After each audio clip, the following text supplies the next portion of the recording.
আসসালামু আলাইকুম ওরহমাতুল্লাহ। আমরা প্রায়ই জিজ্ঞেস করি কেয়ামত কবে হবে, কিন্তু খুব কম মানুষ জিজ্ঞেস করে আমি কি কেয়ামতের জন্য প্রস্তুত।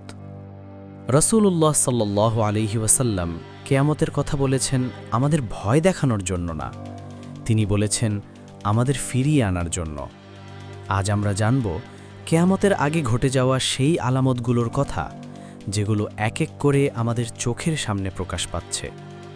প্রথম আলামত, আমানত নষ্ট হয়ে যাবে। রাসূলুল্লাহ সাল্লাল্লাহু আলাইহি ওয়াসাল্লাম বলেছেন, যখন আমানত নষ্ট হয়ে যাবে তখন কিয়ামতের অপেক্ষা করো।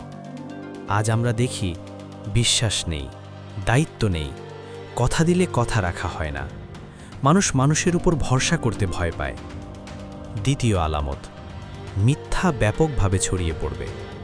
রাসূল সাল্লাল্লাহু আলাইহি ওয়াসাল্লাম বলেছেন, শেষ জামানায় মিথ্যাবাদীদের বিশ্বাস করা হবে আর সত্যবাদীদের অবিশ্বাস করা হবে। আজ সত্য কথা বললে মানুষ অপছন্দ করে, আর মিথ্যা বললে হাততালি দেয়।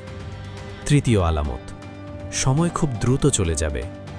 দিন মাসের মতো মনে হবে, মাস সপ্তাহের মতো, আর আমরা অবাক হয়ে বলবো এত তাড়াতাড়ি সময় কোথায় চলে গেল। চতুর্থ আলামত, জুলুম বেড়ে যাবে। জালিম থাকবে, কিন্তু মাজলুমের কান্না শোনার কেউ থাকবে না। রাসূল সাল্লাল্লাহু আলাইহি ওয়াসাল্লাম বলেছেন, জুলুম কিয়ামতের দিন অন্ধকার হয়ে দাঁড়াবে। এরপর আসবে বড় বড় আলামত। সবচেয়ে ভয়ঙ্কর ফিতনা হিসেবে আসবে দাজ্জাল। সে এক চোখ অন্ধ হবে, নিজেকে খোদা বলে দাবি করবে, মানুষকে জান্নাত আর জাহান্নামের ধোঁকা দেখাবে। অনেক মানুষ তার ফিতনায় পড়ে যাবে। এরপর আল্লাহ পাঠাবেন ঈসা আলাইহিস সালামকে। তিনি আকাশ থেকে অবতরণ করবেন, দাজ্জালকে হত্যা করবেন এবং পৃথিবীতে ন্যায় ও শান্তি প্রতিষ্ঠা করবেন। তারপর বের হবে ইয়াজুজ ও মাজুজ।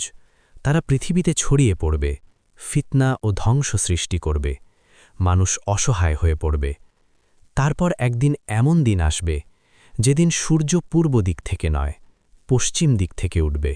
সেদিন তওবার দরজা বন্ধ হয়ে যাবে, আর কেউ তওবা করলেও তা কবুল হবে না। ভাই ও বোনেরা, এই আলামতগুলো গল্প নয়, এগুলো আমাদের জন্য সতর্কবার্তা। আজ যদি আমাদের ডাক আসে, আমরা কি প্রস্তুত? আমাদের নামাজ আছে তো? আমাদের তওবা আছে তো? আমাদের অন্তর কি আল্লাহ দিকে ফিরে এসেছে? এই ভিডিওটা যদি আপনার হৃদয়ে সামান্য হলেও প্রভাব ফেলে থাকে, তাহলে একটি লাইক দিন, কমেন্টে লিখুন আল্লাহ আমাদের হেদায়েত দান করুন। আর এমন ইসলামিক ভিডিও পেতে চ্যানেলটি সাবস্ক্রাইব করুন, কারণ একটি শেয়ার হতে পারে কারো হেদায়েতের কারণ। হে আল্লাহ, আমাদের কেয়ামতের জন্য প্রস্তুত করুন, আমাদের শেষটা ঈমানের সাথে দান করুন। আমিন।